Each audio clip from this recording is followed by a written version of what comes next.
来，各位同学好。来，这学期我们的力学，我们先翻开课本第4章第100页。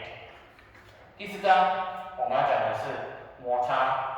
在摩擦这边，我们会针对摩擦的种类、摩擦定律的介绍，还有所谓的摩擦角与静止角之间彼此的关系。来，摩擦，我们以前国中物理稍微学过一下。那这边老师再跟大家复习一下，摩擦的英文我们称之为 friction，friction。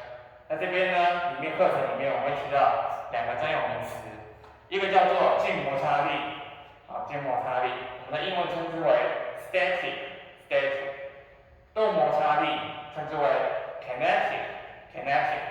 好，来，我们以前学的摩擦，同学你们有没有想过，摩擦是根据什么而来的？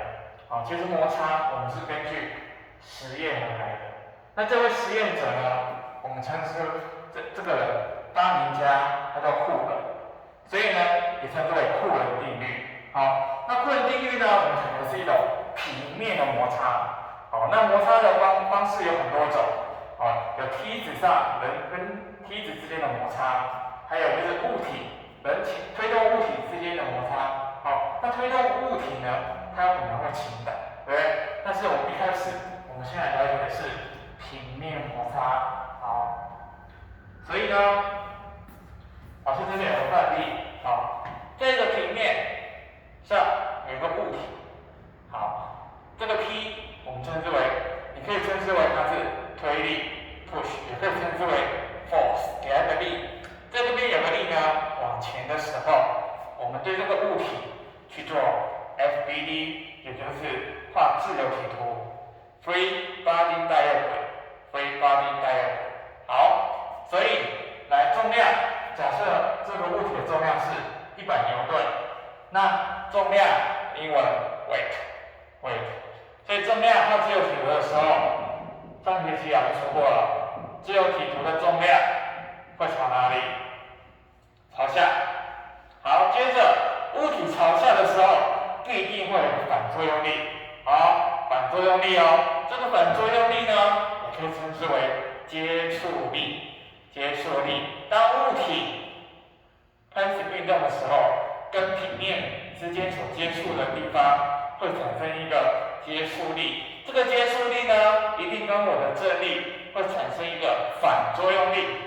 所以这个 N 代表我们是作用力。所以重量向下多少，我的正向力就是多少。这边提到了上学期提过的，这就是所谓的 sigma Fy 的方向，向下力会等于向上力。好，所以呢，摩擦力的意思就是顾名思义的意思就是，当我有个物体在平面上有个力要往前推的时候，所以摩擦力就是阻止物体运动前进的力，所以会给它一个物体要向左，我就不向左，所以会有个摩擦力向右。所以呢，这个时候你的自由体图必须要有推力或是拉力、重力、正向力，还有所谓的摩擦力。同学这边要特别注意一下，我的正向力一定跟我的重力之间是成垂直的。好，这个自由体图稍微跟同学复习一下。好，所以这样没问题了。我们就来看一下库伦。库伦定律呢是经由实验证明而来的，所以呢我们在质检坐标系统上面，我们给它一个系统坐标，在 x 方向我们给它一个作用力 P， 在 y 方向给它一个力叫做摩擦力，给它一个摩擦力。好，所以呢，这边提到的是，在从起点开始的时候，这个定律告诉我们，从0开始一直到某一个最高线的点的时候，这一段的状态是属于线性状态，也就是所谓的平衡状态。也就是说，所谓的线性关系呢，是指1:1的关系。1:1的关系。接下来这个1:1的线性关系，这个夹角要乘45度，要乘45度哦。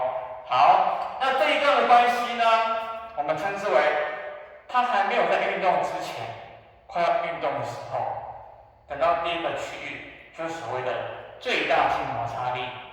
最大静摩擦力，所谓的最大静摩擦力，就是在零动的状态，开始要动的那一刹那的状态。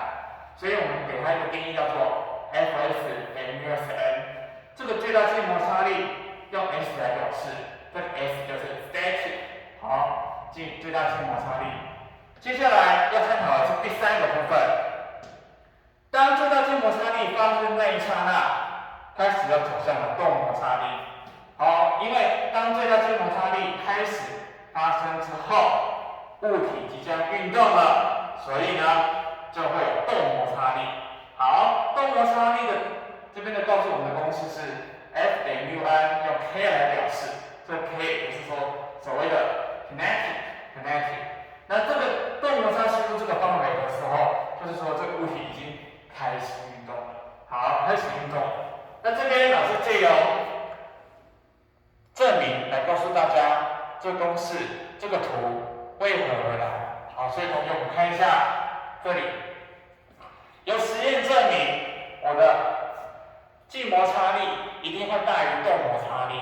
好，所以从第一段这边就所谓的静摩擦力。好哦，所以第三段就所谓的动摩擦力。好，所以我们回到这边来，假设老师令动摩擦系数，好，μs， 老师设它为 0.2。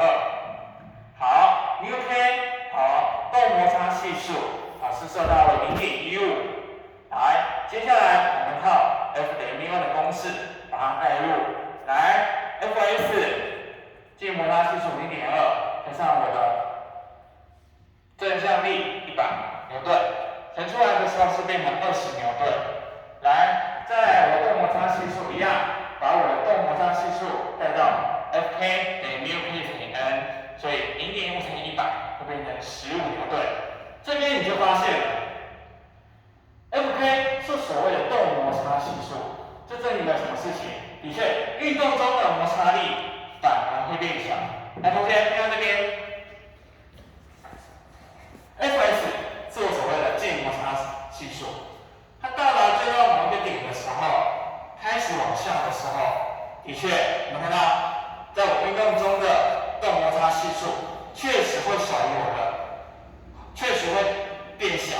好，来，所以这边证明了动摩擦系数，这边证明了我的动摩擦系数一定会小于我的静摩擦系数。好，来，以前我们拔河的时候，有没有听过那个拔河的时候大家会喊1、2、上，1、2、上，对不对？所以有没有发现，当1、2、上的时候，什么时候拔河的时候最费力？是不是在喊1、2、上的时候？对不对？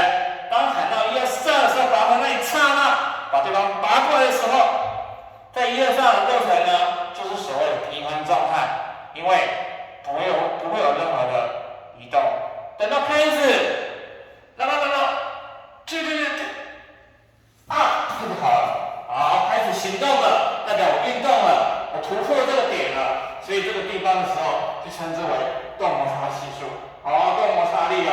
所以在那一刹那，在物体快要动的那一刹那，临动的状态，也就是所谓物体将要动的状态，这个时候是我们的最大静摩擦力。在这之前呢，它还呈现一个静平衡状态，它不会有任何的移动，也不会有任何的运动的趋势。所以这一段部分我们称之为静摩擦力，好，会在这个区域产生，也就是说这个状态是属于静止。等到物体将要动的那一刹那，就是所谓的最大静摩擦力。